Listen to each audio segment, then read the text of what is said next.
Praise the lord. మన ప్రభువును ప్రియ రక్షకుడైన యేసుక్రీస్తు ప్రభుల వారి శ్రేష్టమైన నామంలో ఈ టీవీ పరిచయం ద్వారా వీక్షిస్తున్న మీకు అందరికీ సర్వశుభాలు తెలియజేస్తుంటున్నాం. దేవాది దేవుడు ఇంతవరకును మన ప్రభువును ప్రియ రక్షకుడైన యేసుక్రీస్తు ప్రభుల వారి శ్రేష్టమైన నామంలో మీకు అందరికీ సర్వశుభాలు తెలియజేస్తున్నాను. మరి ఈ టీవీ ప్రోగ్రాం ద్వారా వీక్షిస్తున్న మీకును మీ కుటుంబానికి దేవుడు సమాధానము ఆశీర్వాదము దయచేయునుగాక. ప్రిదోన్ బిడ్లారా, మీ ప్రతి ప్రార్థనోసతులు ఏదైనా ఉంటే తప్పక మాకు తెలియచేయండి. మేము మీ కొరకు ప్రార్థించడానికి సిద్ధమాట కలిగినటువంటి వారుగా ఉన్నాము. అంతే రీతిగా చాలామంది పరిచయ విషయంలో సహకరిస్తున్నారు, మీ గుప్పిలిపుతున్నారు. అందులో బట్టి సంతోషపడుతున్నాం. ఒకవేళ మీరు కూడా ఆశ కలిగి ఉంటే తప్పక సహకరించండి. ఈ పరిచర్యలో మీరు కూడా ఒక పాలిభాగస్తులుగా ఉంటారు. చూడండి ప్రిదోన్ బిడ్లారా, ఈరోజు దేవాది దేవుడు మీతో మాట్లాడుతున్నటువంటి ప్రతి మాటను మనం జాగ్రత్తగా జ్ఞాపకం చేసుకుందాం. భయపడితే ఉరి వచ్చును, భయపడుట వలన ఉరి వచ్చును అనే మాట ఉంది కదా.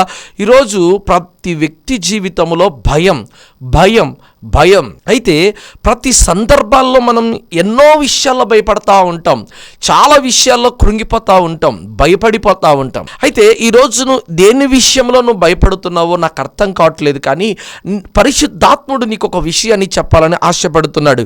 అది ఏంటో కాదు, ఒకానొక సమయంలో గడిచిన కాలంలో నువ్వు చాలా ధైర్యవంతుడివి. ఏ సమస్య వచ్చినా కూడా ప్రార్థనాపూర్వకంగా దేవుని మీద ఆధారపడి బ్రతికినటువంటి వాడివి. అయితే ఇప్పుడు ఏమైందో తెలియదు, కానీ ఏ చిన్న సమస్య వచ్చినా తట్టుకోలేకపోతున్నావు, అప్పు వచ్చినా తట్టుకోలేకపోతున్నావు, పిల్లల విషయంలో కంగారు పడుతున్నావు, భర్త విషయంలో కంగారు పడుతున్నావు, భార్య విషయంలో కంగారు పడుతున్నావు, సేవ విషయంలో కంగారు పడుతున్నావు. అయితే ఒకప్పుడు రోషంగా బ్రతికినటువంటి నీవు, ధైర్యంగా బ్రతికినటువంటి నీవు ఎందుకు భయపడిపోతున్నావు, ఎందుకు కంగారు పడిపోతున్నావు? అందుకే ప్రభు నీతో ఉదయకాలమందు మాట్లాడబోతున్నాడు. భయపడుట వలన నీకు ఉరి వచ్చును. నువ్వు భయపడమాకు. దేవుని నమ్ముకున్నటువంటి బిడ్డలు భయపడువారు కాదు, దేవునికి మాత్రమే భయపడువారు. సమస్యలను భయపడువాడు కాదు, సమస్యలను పారదోలేటువంటి దేవునికి లోబడేవాడు, దేవునికి భయపడేవాడు. నీవు దేవునికి మాత్రమే భయపడడం నేర్చుకో. చూడండి, ఈరోజు దేవుడు మాట్లాడుతున్న మాట ఏం తెలుసా? ధైర్యము తెచ్చుకో. చెప్తారు ఒకసారి, ధైర్యము తెచ్చుకో. ఏ విషయంలో నువ్వు బలహీనము ఉన్నావో, ఏ విషయంలో నువ్వు కృంగిపోతున్నావో, ఏ విషయంలో నువ్వు కంగారు పడిపోయి భయభ్రాంతులైపోయి భీతి పడిపోయి అయ్యో నాకేంటి ఇలా అయిపోయిందని కంగారు పడుతున్నావో, దేవుడు నీతో సెలవిస్తున్న మాట ఏంటంటే నువ్వు భయపడమాకు. చూడండి, దేవుని సేవకుడుగా పిలువబడేటువంటి ఒక ఆయన ఉన్నాడు, గిలాదు కాపురస్తుడు, తిర్ఫీ కుమారుడైనటువంటి ఏలియా గారు. చూడండి, ఏలియా గారు ఎంతో రోషము కలిగినటువంటి దైవజనుడు అండి, ఎంతో రోషము కలిగినటువంటి దైవజనుడు. యేసుక్రీస్తు ప్రభుల వారి గురించి మనం మాట్లాడుతున్న సందర్భంలో మోసే ఏలియా గారు యొక్క దర్శనం పేతురు గారు చూసి, అయ్యా నీకొకటి, మోసే గారికి ఏలియా గారికి పర్ణశాలను నేను కడతాను ప్రభువా అంటున్నారు పేతురు గారు. అంత రోషము కలిగినటువంటి ఏలియా భక్తుడు. యేసుక్రీస్తు ప్రభువాలు సిలువలో మరణిస్తున్న సందర్భంలో ఏలీ ఏలీ లాబా సబక్తా అన్నప్పుడు ఇదిగో ఏలియాను పిలుస్తున్నాడు, ఏలియా వస్తాడేమో అని ఆలోచన చేశారు ప్రిదోన్ బిడ్లారా. మరి అలాంటి స్థితి ఉంది. ఎంత గొప్ప రోషం కలిగిన దైవజనుడు అంటే, యాకోబు రాసిన పత్రిక 5వ అధ్యాయం 17 గల మాటను ఒకసారి చదువుతున్నాను. ఏలియా మన వంటి స్వభావము గల మనుష్యుడే, వర్షింపకుండునట్లు అతడు ఆసక్తితో ప్రార్థన చేయగా 3.5 సంవత్సరముల వరకు భూమి మీద వర్షింపలేదు. ప్రిదోన్ బిడ్లారా, ఆసక్తితో ప్రార్థన చేశాడంట. ఎవరండి చెప్తారు ఒకసారి? ఆసక్తితో ప్రార్థన చేశాడు ఏలియా గారు. 3.5 సంవత్సరం వర్షము కుమ్మరించబడకోకుండా ఏలియా భక్తుడు ప్రార్థన చేశాడు దేవుని నిమిత్తమై. హల్లెలూయా. దేవుని దగ్గర మొరపెడితే 3.5 సంవత్సరం వర్షం పడలేదంటే ఎంత రోషం కలిగిన దేవుడే, ఎంత రోషం కలిగినటువంటి దైవజనుడు అండి, ఎంత రోషము కలిగి తెగింపు కలిగినటువంటి దైవజనుడు అండి. మరి అంత గొప్ప దైవజనుడు భయముతో ఆందోళనతో కృంగిపోయి పడిపోయినటువంటి స్థితి కనబడుతోంది, పడిపోయిన స్థితి కనబడుతోంది. చూద్దాం, మొదటి రాజుల గ్రంథము 19వ అధ్యాయం 4 మాటలు చూద్దాం. ఇక్కడ 3.5 సంవత్సరం వర్షాన్ని ఆపినటువంటి రోషము కలిగి ఆసక్తితో ప్రార్థన చేసినటువంటి ఆ ఏలియా భక్తుడు ఎంత బలహీనమైపోయాడు చూడండి. ఇక్కడ చూస్తే నిజంగా మనల్ని మనం అద్దంలో చూసుకున్నట్టుంది ప్రిదోన్ బిడ్లారా. చూడండి, చదవండి మాటను. కాబట్టి అతడు ఈ సమాచారము తెలుసుకొని లేచి తన ప్రాణము కాపాడుకొనుటకై పోయి యూదా సంబంధమైన బెహెర్షెబాకు చేరి అచ్చట ఉండుమని తన దాసునితో చెప్పి తాను ఒక దిన ప్రయాణము అరణ్యములోనికి పోయి ఒక బద్రీ వృక్షము క్రింద కూర్చుండి మరణాపేక్ష గలవాడై, యెహోవా, నా పితరుల కంటే నేనేమి ఎక్కువ వాడను కాను, ఇంత మటుకు చాలు, నా ప్రాణము తీసుకొనుమని ప్రార్థన చేశాను. వాట్ ఇస్ ద డిఫరెన్స్ అండి? అంత తేడా కనబడుతుందండి. 3.5 సంవత్సరము వర్షము కుమ్మరించబడుకోకుండా ప్రార్థన చేసినటువంటి వ్యక్తి ఇప్పుడు ఏమంటున్నాడంటే, ఒక బద్రీ వృక్షము కింద కూర్చొని ఒక స్త్రీకి భయపడి, ఒక యెజబెలు అనేటువంటి ఒక స్త్రీకి భయపడి ఆయన ఏమంటున్నాడంటే, ఇంత మట్టుకు చాలు ప్రభువా, ఇక నేనేమి నా పితరుల కంటే గొప్పని కాదు, ఇక చాలు, నా ప్రాణం తీసేసుకో ప్రభువా అంటున్నాడు. ఏంటండి? ఒకప్పుడు రోషంగా ఏ సమస్య వచ్చినా, అప్పైన ఆర్థిక సమస్య అయినా, పిల్లల సమస్య అయినా, కుటుంబ సమస్య అయినా, వ్యాధి అయినా, రోగమైనా, ఇరుకైనా, ఇబ్బంది అయినా, కరువైనా, తెగులైనా అన్నిటినీ ధైర్యంగా ఎదుర్కొన్నావు కదా నువ్వు. మరి ఈరోజు ఏంటి ఇలా ప్రార్థన చేస్తున్నావు? నాకెందుకో కంగారుగా ఉందండి. బహుశా నేను చచ్చిపోతానేమో. ఎందుకంత విశ్వాసం వచ్చింది నీలో? ఎందుకంత భయం? భయపడుట వలన నీకు ఉరి వచ్చును. ఈ ఉరి తొలగిపోవాలంటే భయపడడం మానేసి ఆ భయాన్ని పారదోలేటువంటి ప్రభు దగ్గరికి రా. ప్రభు నీకు సమర్థనం కలిగినటువంటి వాడై ఉన్నాడు. ప్రభు మాత్రమే సమర్థుడు. నీకున్న ప్రతి భయం, ప్రతి భీతి, ప్రతి ఆందోళన అన్ని నజరేయుడైన యేసు నామములో తొలగిపోతున్నాయి. ప్రియమైన బిడ్డలారా, తొలగిపోతున్నాయి. విశ్వాసం ఉంచు ప్రభు మీద. ఒకానొక సమయంలో 3.5 సంవత్సరం వర్షం పడకుండా రోషము కలిగి, ఆసక్తి కలిగి ప్రార్థన చేసిన ఆయన ఇప్పుడు ఒక చెట్టు కింద కూర్చొని భయపడుతూ, ఒక ఆడబిడ్డకు భయపడి, చేతగాక నా ప్రాణం తీసేసుకో, నన్ను చంపేసుకో ప్రభు అని ప్రార్థన చేస్తున్నాడండి. ఈరోజు నువ్వు కూడా ఎంత చేతగాని వాడివైపోయావు తెలుసా? ఒకప్పుడు ఎలా ఉన్నావు తెలుసా? సంఘములో ఏ సమస్య వచ్చినా ఏం కాదు, నేనున్నాను, భయపడమాకని చెప్పేవాడు. ఇప్పుడు ప్రతి సమస్యకు భయపడుతున్నావు. నీలో విశ్వాసం తగ్గింది. లోకం వైపు చూసావు. ఓ పేతురు, నేనే, ఎందుకు కంగారు పడుతున్నావు?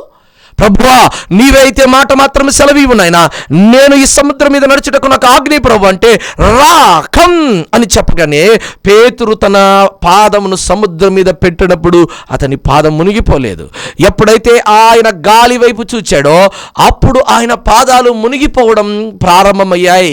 ఈరోజు నీవు కూడా యేసయ్య వైపు చూడకోకుండా లోకం వైపు చూస్తే అప్పుడు నువ్వు మునిగిపోవడం ప్రారంభమవుతుంది. నీ కుటుంబం మునిగిపోతుంది. క్రీస్తు బండ మీద కట్టబడాలి. నువ్వు క్రీస్తు బండ మీద కట్టబడాలి.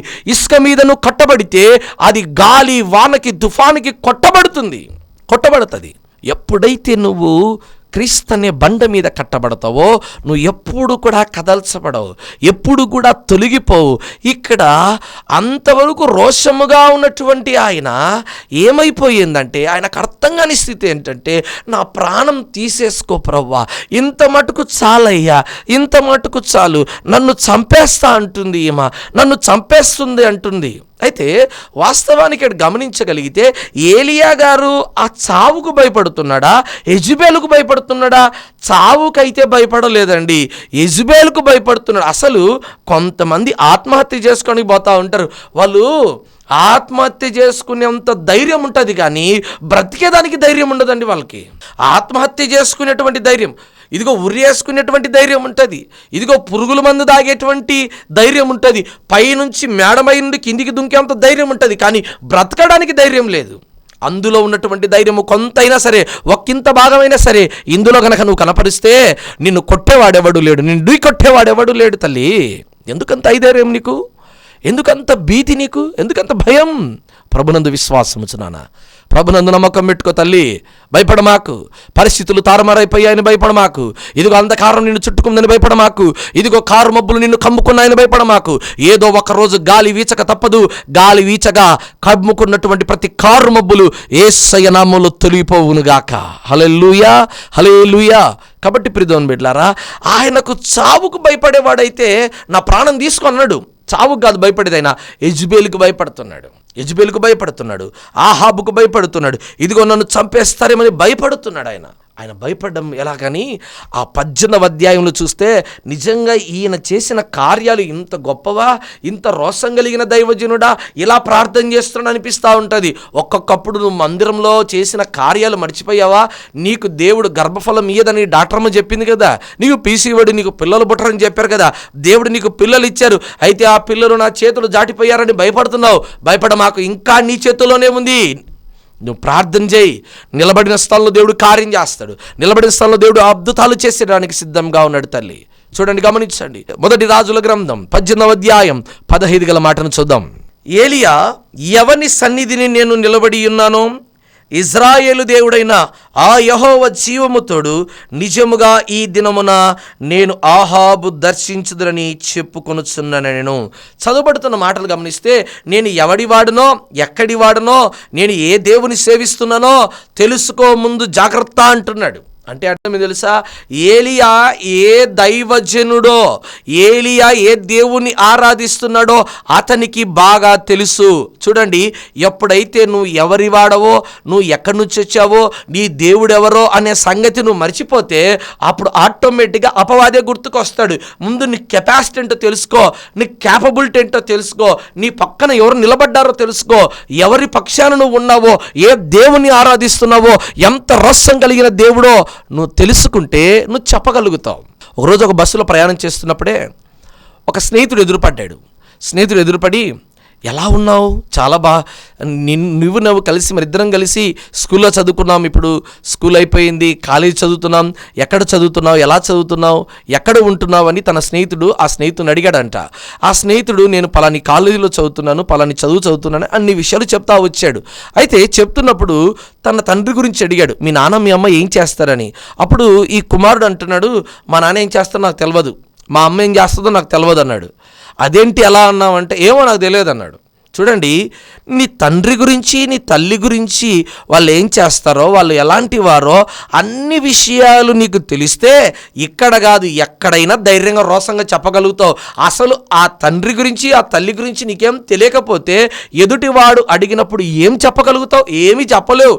అసలు ఇక్కడ ఏలియా భక్తుడు ఏమంటున్నాడంటే, నేను ఎవడి వాడనో తెలుసా, నేను ఎవరిని సంబంధం తెలుసా, నజరేయుడైన యేసుక్రీస్తు ప్రభుల వారి యొక్క సంబంధిని, యెహోవా సంబంధిని నేను, ఆయన యొక్క బిడ్డను నేను అని చెబుతున్నాడు ఆయన.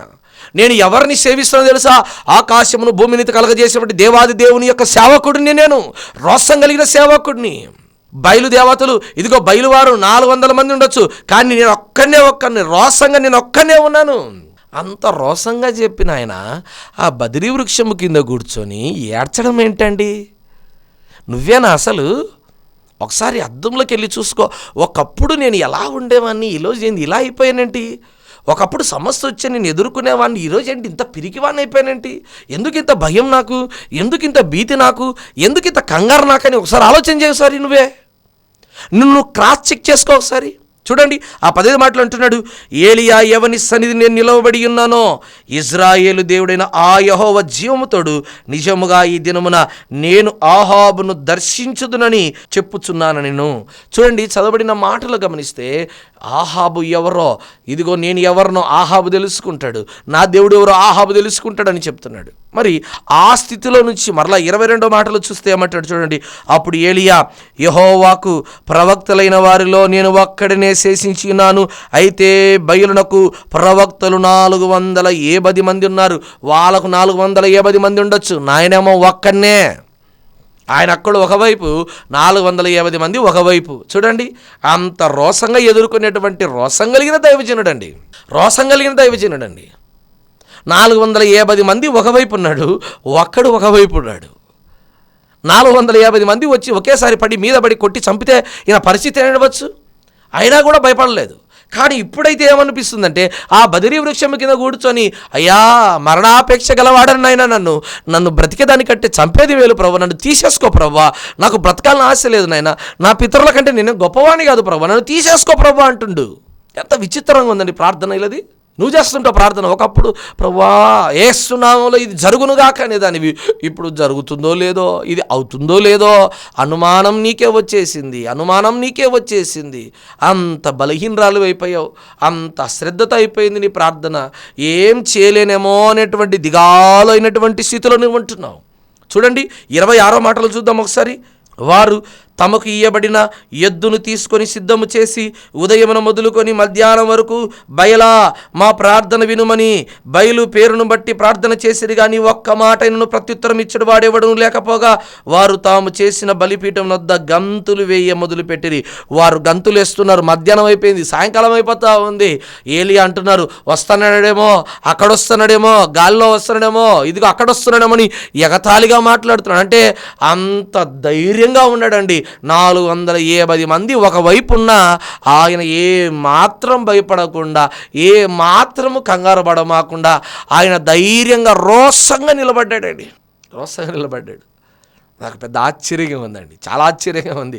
ఈరోజు నిన్ను చూస్తూ ఉంటే చాలా ఆశ్చర్యంగా ఉంది. నువ్వు ఎందుకింత బలహీనమైపోయావో, ఎందుకింత చేతకారిపడిపోయావో. అప్పుడు ఉద్యోగం అంటే భయపడేవాడివి కాదు, పరీక్షలు అంటే భయపడేవాడు. ఇప్పుడు ప్రతి పరీక్ష భయమే, ఇంటర్వ్యూకి పోవాలంటే భయమే, ఎవరితోనైనా మాట్లాడాలంటే భయమే, ఏదైనా కొనాలి అంటే భయమే, ఇదిగో డబ్బులంటే భయమే, తిండన్నా భయం, ఎక్కడికి పోవాలన్నా భయం. భయపడుట వలన నీకు ఉరి వచ్చునో. నువ్వు ఏ విషయంలో అయితే భయపడుతున్నావో అదే నీకు ఉరిగా మార్చబడుతుంది. దయచేసి అది నీకు వద్దు, అది తొలగించుకో, అది తీసివేసేయి. దేవుని కొరకు నువ్వు బ్రతుకు, దేవుడు నిన్ను పిలుచుచున్నాడు. 27 మాటలు చూద్దాం. మధ్యాహ్నము కాగా ఏలియా వాడు దేవుడై ఉన్నాడు, పెద్ద కేకలు వేయండి. వాడు ఒకవేళ ధ్యానం చేయుచున్నాడేమో, దూరం ఉన్నాడేమో, ప్రయాణం చేయుచున్నాడేమో, వాడు నిద్రపోవచ్చున్నాడేమో, మీరు ఒకవేళ లేపవలసినదేమో అని అపహాస్యము చేయగా ఏలియా 480 మంది ఉన్నటువంటి బయలు ప్రవక్తల ముందర నిలబడుకొని ఎగతాళిగా అపహాస్యం చేస్తున్నాడండి. వాళ్ళను విషయంలో అంత ఎగతాళిగా మాట్లాడే ఆయన, వారిని తుచ్చముగా చూసే ఆయన, ఇప్పుడు ఈయననే నా బ్రతుకు తుచ్చమైనది, నేను నీచమైన వాడను, ప్రభువా నన్ను కాపాడు నాయనా అని ప్రార్థన చేయడం ఎంత విడ్డూరంగా ఉంది. ఎవరు చెప్పారు నీకు గర్భఫలం రాదని? డాక్టర్మ చెప్పిందా? పరమ వైద్యుడు గొప్పవాడు, ఇదిగో తారుమారు చేసే దేవుడు ఆయన ఉన్నాడు. గర్భఫలం దేవుడిచ్చు బహుమానం, మనిషినిచ్చు బహుమానము కాదు, దేవుడిస్తాడు తప్పకుండా. ఆ ప్రభునందు విశ్వాసం ఉంచు. దేవుడు తప్పకుండా నీ జీవితంలో కార్యము చేస్తాడు. 32వ మాట చూద్దాం. 1 రాజుల గ్రంథం 18వ అధ్యాయం 32 మాటను చూద్దాం ఒకసారి. నాన్న ఆ రాళ్ల చేత యెహోవా నామమున ఒక బలిపీఠము కట్టించి దాని చుట్టూ 2 మూనికల గింజలను పట్టునంత లోతు కందం ఒకటి తవ్వించి కట్టెలను క్రమంగా పేర్చి ఎద్దును తున్నకలుగా కోసి ఆ కట్టెల మీద ఉంచి జనులు చూచుచుండగా మీరు 4 తొట్ల నిండా నీళ్లు నింపి దహన బలి పశువు మాంసం మీదను కట్టెల మీదను పోయడని చెప్పాను. అసలు ఏలియా యొక్క ధైర్యం చూడండి. ఆ ఎద్దును వహించిన తర్వాత, కట్టెల మీద మాంసం పెట్టిన తర్వాత, కట్టెలు రగలాలి అంటే అవి ఒట్టిగా ఉండాలి. కానీ ఈయనేం చేస్తుండంటే 4 తొట్ల నీళ్లు తీసుకొని వచ్చి పోసాడంట. ఆ బలిపీఠం మీద నీళ్లు పోస్తున్నాడు. కట్టెలు తడిసిపోతున్నాయి, మాంసం తడిసిపోతుంది. అసలు తడిసిన కట్టెలు రగలడం అనేటువంటిది చాలా కష్టం అండి. తడిసిపోయినటువంటి కట్టెలు రగలడం అనేది చాలా కష్టం, నిప్పు రావడం ఇంకా కష్టం. అలాంటిది నీళ్లతో నింపాడు. నీళ్లు బలిపీఠము కాదని, మాంసం మీద కాదని బయటికి పొర్లిన తర్వాత మోకాళ్ళొంగి ప్రార్థన చేస్తున్నాడు. చూద్దాం 39వ అధ్యాయం 39వ మాట చదువుదాం నాన్న ఒకసారి. వారికి సెలవీయగా జనులు వారు పట్టుకొనిరి. ఏలియా కీషోను వాగు దగ్గరకు వారిని కొనిపోయి అక్కడ వారిని వధించెను. చూడండి, ఏలియా 480 మందిని ఆ కీషోను వాగు దగ్గరికి తీసుకెళ్ళి అందరిని తుత్తనీయులుగా చంపేశాడు. అంతగా వారిని చంపినటువంటి ఆయన ఇప్పుడు తన ప్రాణాన్ని పోగొతాయేమని భయపడుతున్నాడు. కేవలం ఒక ఆడబిడ్డ కోసం. యెజబెల్ అనేటువంటి ఒక స్త్రీ నన్ను చంపుతాదేమో, ఆహాబ్ అనేటువంటి రాజు నన్ను చంపేస్తాడేమని చెప్పి మరణ భీతి కలిగినటువంటి వాడై ఆ బదిరి వృక్షము కింద కూర్చున్నాడు. దేవునికి ప్రార్థన చేయగా తడిసిపోయినటువంటి ఆ కట్టెలు, తడిసినటువంటి ఆ మాంసము అంతా కూడా ఒక్కసారిగా కాలి బూడిదైపోయిన తర్వాత అక్కడి ఇజ్రాయేలు ప్రజలు ప్రజలందరూ యెహోవాయే దేవుడు, యెహోవాయే దేవుడని దేవుని నామాన్ని స్తుతించారు, దేవుని నామాన్ని కొనియాడారు. అంతేకాక బయలు ప్రవక్తలు ఇదిగో ఎంతో ప్రయత్నం చేసిరు, ఎంతో పాటలు పాడారు, కోసుకున్నారు ఒళ్ళంతా. అయినా కూడా ఆ దేవుడు ఆ దహన బలిపీఠాన్ని కాల్చివేయలేకపోయాడు. ఆ దహన బలిపీఠంలో నుండి అగ్ని జ్వాలలు రాలేకపోయాయి. ప్రిదోని బిడ్డలారా, మరి ఏలియా అంత రోసము కలిగి బ్రతికినటువంటి ఆయన ఇదిగో ఆ బదిరి వృక్షము కింద కూర్చొని ఏడుస్తున్నాడండి. ఈరోజు నువ్వు కూర్చొని ఏడుస్తున్నావా? భయపడుతున్నావా? పరిస్థితులను చూసి భయపడుతున్నావా? అంధకారంలో ఉన్నా నీకు భయపడుతున్నావా? ఇదిగో నా వల్ల కాదని కృంగిపోతున్నావా? ఏ స్థితిలో ఉన్నా, ఏ పరిస్థితిలో ఉన్నా, పరిస్థితులను తారుమారు చేయగలిగినటువంటి దేవాది దేవుడు ఉన్నాడు. అంతేకాదండి, ఆహాబు కంటే వేగంగా పరిగెత్తగలిగినటువంటి శక్తి కూడా అతనిలో ఉంది. చూడండి, అదే మొదటి రాజుల గ్రంథం 18వ అధ్యాయం 46 మాటను చదువుతున్నాం. యెహోవా హస్తము ఏలియాను బలపరచగా అతడు నడుము బిగించుకొని ఆహాబు కంటే ముందుగా పరిగెత్తుకొని పోయి.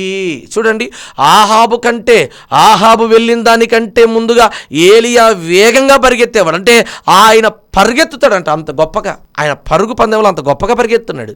అంతగా పరిగెత్తి ఆయన ఇక నా వల్ల కాదని అలిసిపోయి సొలసిపోయి ఆ బదిరి వృక్షము క్రింద కూర్చున్నాడు. ఎంతగా ఉందండి. ఒకప్పుడు నువ్వు ఎలా బ్రతికావనే కాదు, ఒకప్పుడు నువ్వు ఎలా గంటల తరబడి ప్రార్థన చేసావని కాదు, ప్రస్తుతం నీ ఆధ్యాత్మికమైన స్థితి ఎలా ఉంది, ప్రస్తుతం నీ కుటుంబ పరిస్థితి ఎలా ఉంది, ప్రస్తుతం నీ జీవిత విధానం ఎలా ఉందనేది ఒక్కసారి నీ హృదయాన్ని నువ్వే యోచించుకో, ప్రశ్న వేసుకో. ఒకప్పుడు నువ్వు ఎలా ఉన్నావని కాదు, ఇప్పుడు ఎలా ఉన్నావు, దేవుని కృప నీ మీద ఎలా ఉంది, దేవుడు నిన్ను ఎలా చూస్తున్నాడు, నువ్వు ఎలా ఉన్నావు, ఒకసారి నీ ప్రశ్న వేసుకున్నానా? దేవాది దేవుడు నీ తలరాతను మార్చాలని ఆశపడుతున్నాడు. దేవాది దేవుడు నీ కుటుంబాన్ని మార్చాలని ఆశపడుతున్నాడు. దేవుని కృప నీ కుటుంబం మీద ఉండాలని ఆశపడుతున్నాడు దేవుడు. అయితే నువ్వు భయపడుతున్నావు. ప్రతి విషయానికి భయం. దేవునికి భయపడాలి. యెహోవా యందు భయభక్తులు కలిగి ఆయన త్రోవల యందు నడుచుకుని వారందరూ ధన్యులండి. దేవునికి భయపడాలా. యేసుక్రీస్తు ప్రభుల వారితో సిలువ వేయబడ్డారు ఇద్దరు, కుడివైపున ఒకడు, ఎడమ వైపున ఒకడు. ఆ దొంగ అంటున్నాడు మరొక దొంగతో, రే నువ్వు దేవునికి భయపడవా? నిజంగా నువ్వు దేవునికి భయపడవా? దేవునికి భయపడితే ఎలా ఉంటావా? నిజంగా దేవుడికి ఎంతో భయపడేటువంటి ఏలియా గారు ఇప్పుడు యెజబేలుకు భయపడుతున్నారు. మనుష్యులను ఈరోజు మనుషులను చూసి భయపడమాకు, పరిస్థితులను చూసి భయపడమాకు, రోగాలను చూసి భయపడమాకు, పరిస్థితులు చిన్న భిన్నమైపోతున్నాయని భయపడమాకు. అప్పుడు అంటున్నాడు దేవుడు. చూడండి, మొదటి రాజుల గ్రంథం 19వ అధ్యాయం 5 వచనాన్ని చదువుతున్నాం.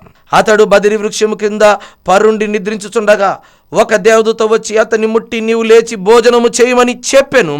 అతడు చూచినంతలో అతని తల దగ్గర నిప్పుల మీద కాల్చబడిన అప్పమును నీళ్ల బుడ్డియు కనబడెను గనుక అతడు భోజనం చేసి తిరిగి పడుకొండెను. ఆయన దగ్గర ఒక దేవదూత వచ్చి అప్పము ఆ నీళ్లు పెట్టినప్పుడు తినేసి మళ్ళీ పడుకున్నాడంట. మళ్ళీ అంటున్నాడు చూడండి, అయితే యెహోవా దూత రెండో మారు వచ్చి అతని ముట్టి నీ శక్తికి మించిన ప్రయాణం నీకు సిద్ధమయ్యినది, నువ్వు లేచి భోజనం చేయమని చెప్పాను. చూడండి, శక్తికి మించిన ప్రయాణం ఉందంట. ఏలియా గారికి ఏముందండి? శక్తికి మించిన ప్రయాణం. ఈరోజు నీ కుటుంబంలో, నీ ఆధ్యాత్మికమైన స్థితిలో శక్తికి మించిన ప్రయాస. ఈ లోకంలో శ్రమలు ఉన్నాయి.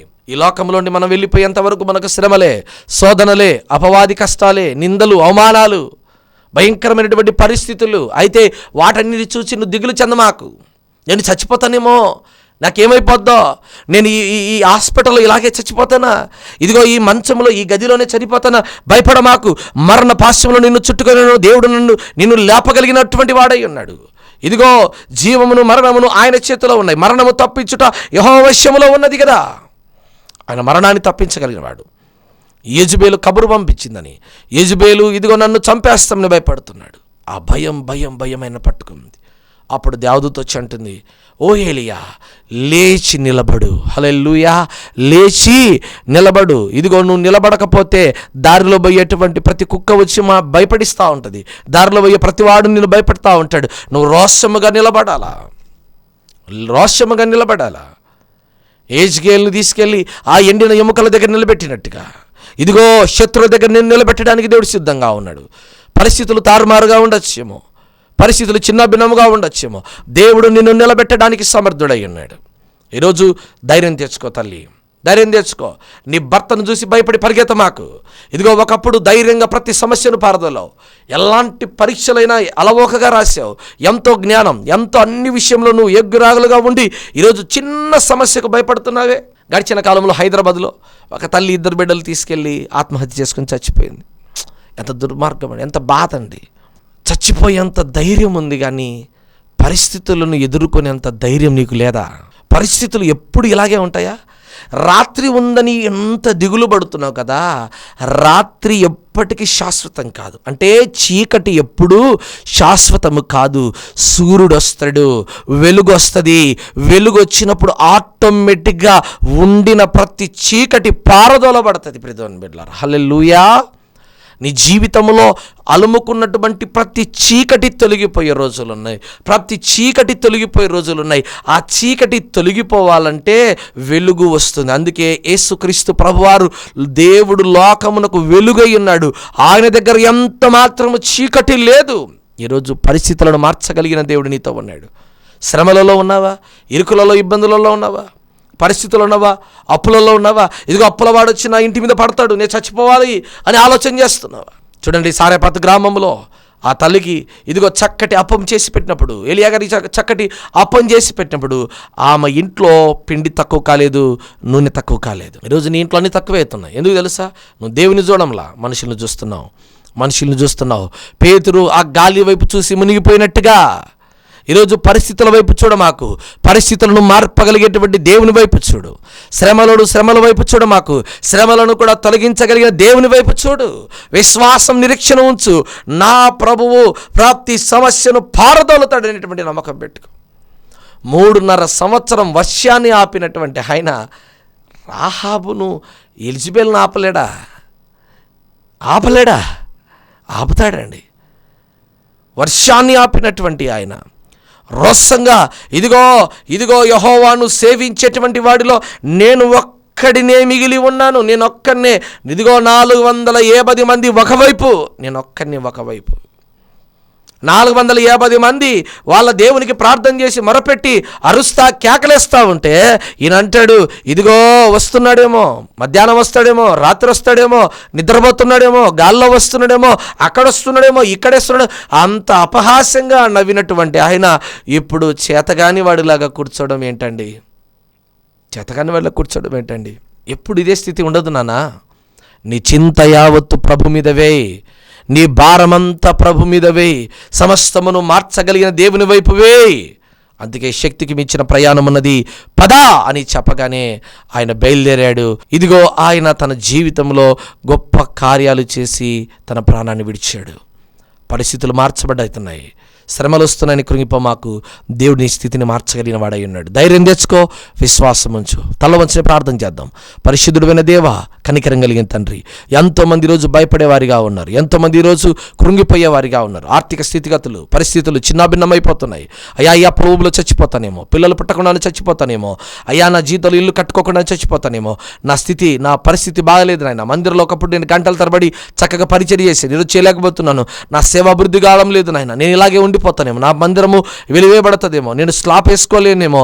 అయ్యా ఇదిగో నా కుటుంబంలో ఈ అప్పుల ఊబిలో బయటికి రాలేనేమో. ఎంతమంది కంగారు పడుతున్నారో వారందరి జీవితంలో మీరు మాట్లాడి కార్యం జరిగించమని వేడుకుంటాం తండ్రి. ఏ విడలైతే గర్భఫలం లేక, ఆర్థిక స్థితిగతో, ఉద్యోగాలు లేక, వ్యాపారం లేక తండ్రి దేవంటున్నారో వారి దీవి మరణ పాశంలో ఉన్నటువంటి బిడ్డలను స్వస్థపరచు. తలముదురుగా అరికాల వరకు స్వస్థపరచు.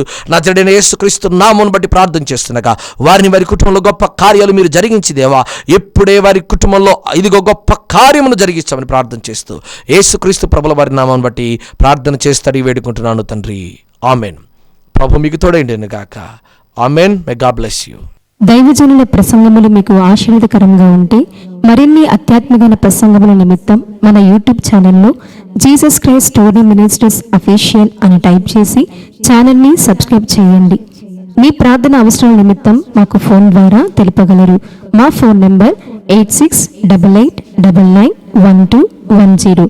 ఈ పరిచర్యకు నూతన మందిర నిర్మాణము కొరకు మీ అమూల్యమైన కానుకలు పంపించాలి అంటే మా ఫోన్ పే నెంబర్ 8688991210 లేదా మా అకౌంట్ వివరములు 8547210000037873. IFC code DBSS0IN0547. దేవుడు మిమ్మును మీ కుటుంబమును దీవించునుగాక. ఆమేన్.